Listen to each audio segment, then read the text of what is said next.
Bom dia. Bom dia, senhor presidente Tim Gomes. Bom dia, senhores parlamentares, senhoras parlamentares. Bom dia, imprensa do nosso Estado. Senhores telespectadores. Hoje eu venho a essa tribuna para tratar alguns assuntos, alguns positivos, outros que nos preocupam bastante. Primeiro, anunciar que amanhã estaremos fazendo, a partir das 14h30, uma audiência pública sobre mini-geração e microgeração de energia elétrica que tivemos em Pernambuco, trazendo o presidente da agência de fomento daquele estado para incentivar o governo do estado para que possa criar uma agência de fomento.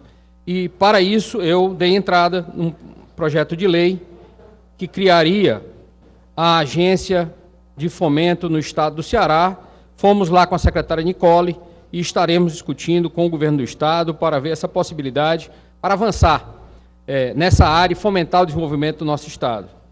Quero aqui parabenizar o governo do estado que foi sensível à isenção do ICMS para mini-geração e microgeração, que havia sido um pleito nosso aqui num projeto de indicação, pedindo a desoneração dessa cadeia econômica importante, ainda incipiente, mas com grande potencial para o estado do Ceará.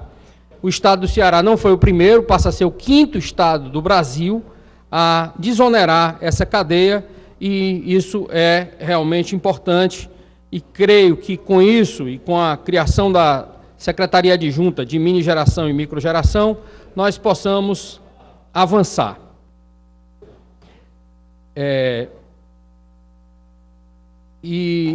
Então, passo ao segundo ponto, que me preocupa bastante. Nós estamos vendo um colapso de serviços públicos no Ceará e da deficiência de políticas públicas.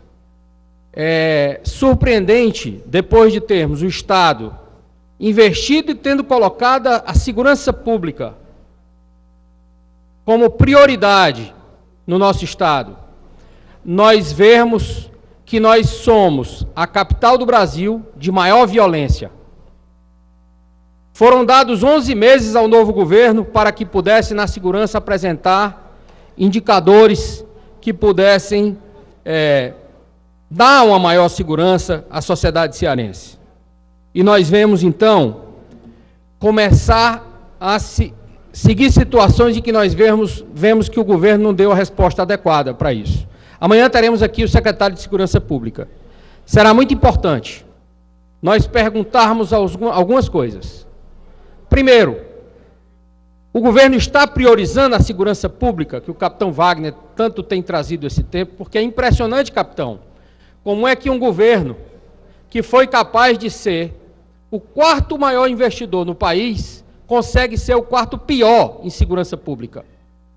Não tendo havido prioridade na segurança pública, que milagre poderia ter acontecido dos resultados serem bons? Se por 8 anos nenhum policial recebeu promoção, se o diálogo foi interrompido, aí nós vemos aqueles que diriam, se ficar comprovado que a polícia está envolvida nesse crime de Messejana, a situação terá sido muito grave, porque como é que a sociedade vai poder acreditar no poder do Estado de polícia se ele próprio se envolve com os crimes? E o mais surpreendente é comparável ao que aconteceu na França. Nós estamos sem saber por que 11 pessoas perderam a vida. Presidente, se o senhor puder garantir o silêncio do plenário, eu agradeceria. Então, eu estava colocando que, diante dessa situação que nós estamos envolvidos, o Estado do Ceará, urge uma solução firme, de ser afastado, se houver policial envolvido, o mais rapidamente possível, para que o governo do Estado e a polícia do Estado do Ceará não sofra uma crise de confiança, que seria o pior. porque penalizaria os bons profissionais, porque penalizaria os policiais que acordam todos os dias, que dão o seu suor, que dão o seu sangue, que correm o risco da sua vida em prol da população do Ceará, por uma minoria que pode ter afetado a instituição. Quero crer que o secretário de Segurança, confio, possa dar as respostas adequadas quando estiver aqui conosco. Mas é muito importante, uma pergunta eu farei: se ele precisa de recursos para que o seu trabalho seja Deputado Carlos assegurado. Matos. Deputado Carlos Felipe, quando possível. Deputado Carlos Felipe. Então, nós estamos, eu acho que, diante de um choque do que está acontecendo. E todos nós torcemos para que o governo possa agir com rigor, com firmeza e com rapidez. Porque não dá para conviver com essa situação. Porque tem um fio condutor, há um princípio que me preocupa, que quando falta um governo, e eu espero que não falte neste governo, que é o respeito à vida, que é o respeito pelas pessoas. Quando nós vemos que houve um momento de desenvolvimento em que o foco foi mais em prédio do que em pessoas, já preocupa. Quando nós vemos que a vida não é respeitada e que, numa pseudo-ação em que a polícia age para matar criminosos e que nem criminosos são aqueles lá, e que a tese de briga de gangue não se sustenta ou não está se sustentando, porque gangue não mata inocente, gangue mata uns aos outros, criminosos matam uns aos outros. É assim que tem sido a briga de gangues. Quando inocentes são mortos, o que foi que houve? O que foi que houve? São respostas que eu acho que a sociedade cearense está querendo, e eu fico perguntando, o que é que se esperaria de um deputado de oposição ou de qualquer um dos parlamentares aqui nós? Deputado Carlos Felipe, que é um homem profundamente humano e preocupado com essas questões também. Nós não podemos, porque se esse fio condutor de desrespeito à vida estiver valendo, ele é a mesma razão da crise no sistema socioeducativo, onde jovens apanham daqueles que deveriam educar, daqueles que deveriam protegê-los, que fomos surpreendidos no domingo com a prisão de 10 servidores públicos, porque espancaram os jovens. O Estado, que deveria ser o exemplo, o Estado, que deveria ser o promotor da ordem, o Estado, que deveria ter o princípio do respeito à vida, mas o princípio de resgatar a esperança dos jovens, porque o fato deles terem cometido um crime não deveria condená-los para o resto da vida. Mas o que nós estamos vendo é que a falência, a incapacidade do sistema carcerário, das políticas públicas de recuperação dos jovens, são de ordem que não é nova. Quando nós vemos a carta do SEDECA, que afirma que desde 2008 as políticas públicas para os jovens do estado do Ceará estão um desastre, e nenhuma ação foi tomada à altura, e pede de uma forma contundente o afastamento do secretário de Desenvolvimento Social do Estado do Ceará, que acho que é radical. Eu gostaria, e vou apresentar hoje, um requerimento para que o secretário possa vir aqui e explicar porque que desde 2008 está publicizado de que ações deveriam ter sido tomadas e só agora o governo reage, mostrando um plano que eu não estou seguro de que vai funcionar. Por que tanto tempo? Por que tanta demora? O que o SEDECA pede mais?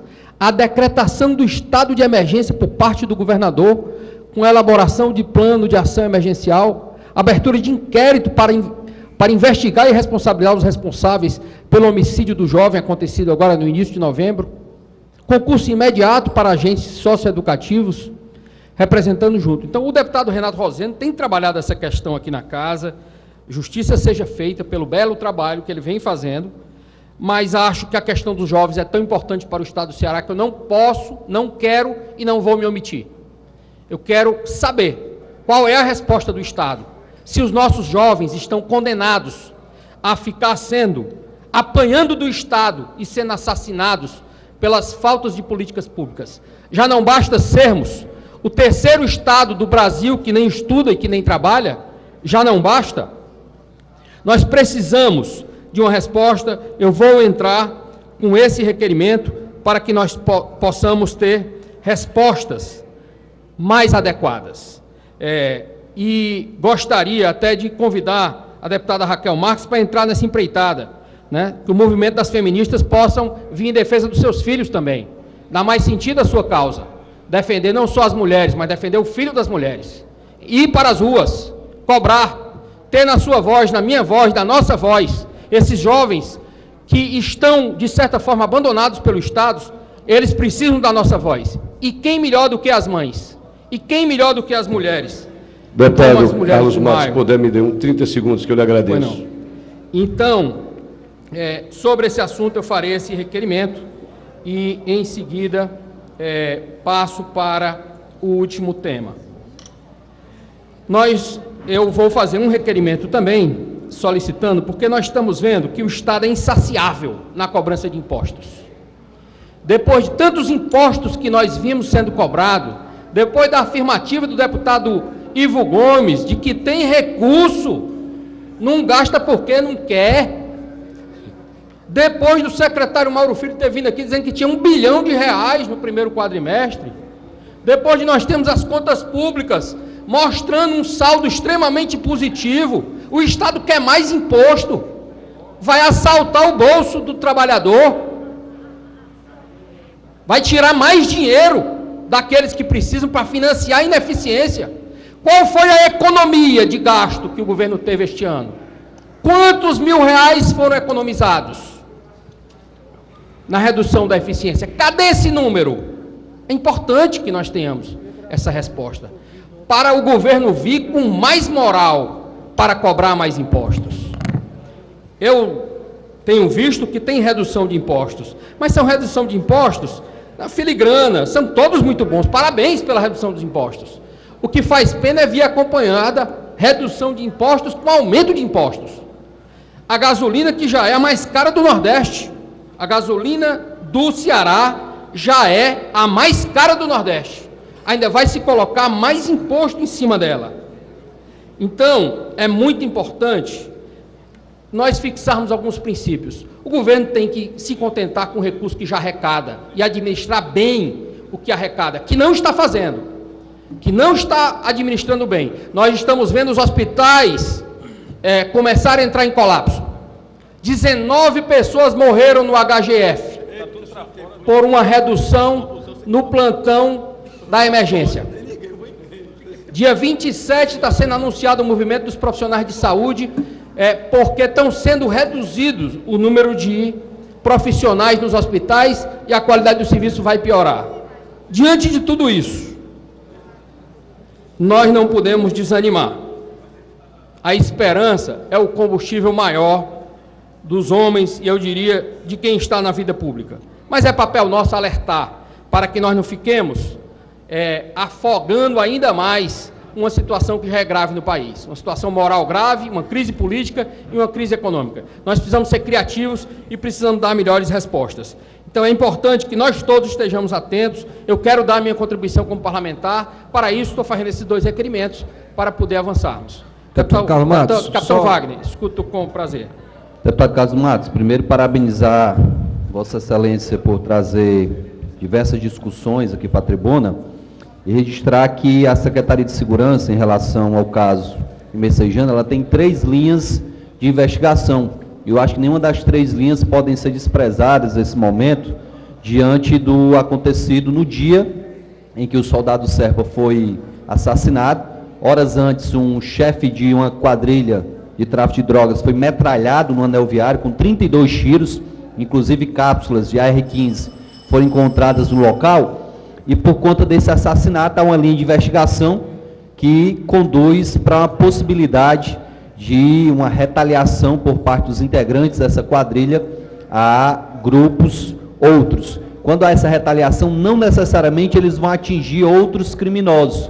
Com certeza, inocentes podem ter sido vitimados por fazerem parte de territórios de quadrilhas que são rivais. Então, a gente tem que levar em consideração as 3 linhas de investigação. Eu acho que todo o apoio necessário à Secretaria de Segurança para ela elucidar, sem qualquer corporativismo, esse caso é importante, porque foi um caso emblemático, entrou para a história do Estado de Ceará como a maior chacina acontecida no nosso Estado, e o governador tem que dar uma resposta urgente para essa situação. Meus parabéns.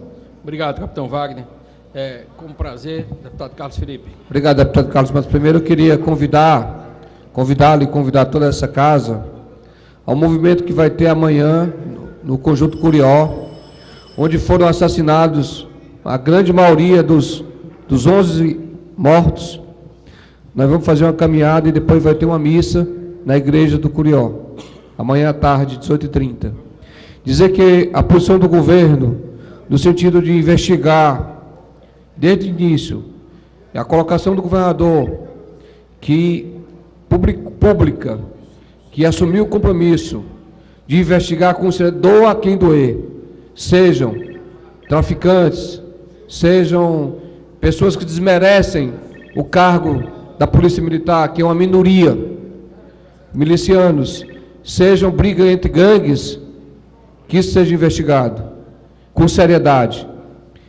E realmente o Estado de Ceará perdeu 11 pessoas, das quais 8 inocentes, e 3 com crimes menores, um deles de pensão alimentícia, não tem fundamento. É um crime que marca...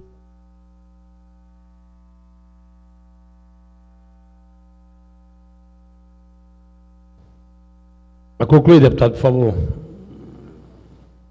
É um crime que marca a história do Ceará e precisa ter uma resposta também dessa casa do governo. Obrigado, deputado. Não sei se está tempo para parte, deputado Ferreira. Eu já dei 1 minuto, peço a Vossa Excelência que conclua, por favor. Obrigado, presidente. Muito obrigado a todos. Obrigado pela generosidade do tempo, presidente.